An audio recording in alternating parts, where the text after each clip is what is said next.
আজকে হানাদার বাহিনী যে নিয়ে কিছু বলবো, হানাদার বাহিনী যে নিয়ে কিছু কথা বলবো আজকে।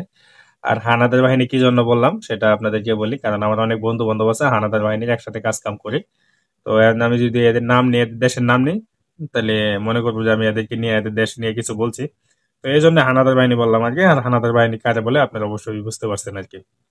তো এরা সবসময় একটা কথা বলে, আমরা চাল খাই না, চাল ভাত এগুলা খাই না, আমরা সবসময় রুটি খাই। তো এরাই সবসময় এগুলা বলে আর কি।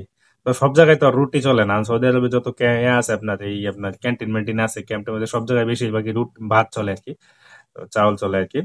তো এরা যখন খাইতে যায় আমাদের সাথে, তো খাওয়ার সময় কি করে, এরা একটা চামিচ নিয়ে যায়, চামিচ নিয়ে যায়, ঠিক আছে। তো এরা কি করে, চামিচ দিয়ে ভাত খায়, হ্যাঁ, চামিচ দিয়ে ভাত খায়।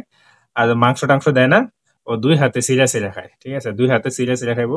আপনার বাম আর ডান হাতে খাইবো একদম, হাতের অবস্থা এত নোংরা করবো আর কি খাইবো। আর এমন ভাবে লুকায় লুকায় পাঞ্জাবি হাত মুছে লাইবো। হাত ধুইতো না রে, খাচ্চর তো, হাত ধুইবো না, মুখও মুছবো না, ঠিক আছে।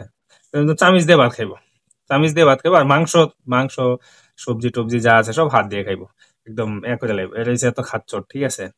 হ্যাঁ, সবসময় মানে, মানে উপর দিয়ে ফিট বাট ভিতরে সদরঘাট, ঠিক আছে। উপর দিয়ে নিজের খুব ভালো, মানে ভালো সাজার এবং ভালো দেখানোর চেষ্টা করবো সবসময়। এটা হচ্ছে এরকম আর কি।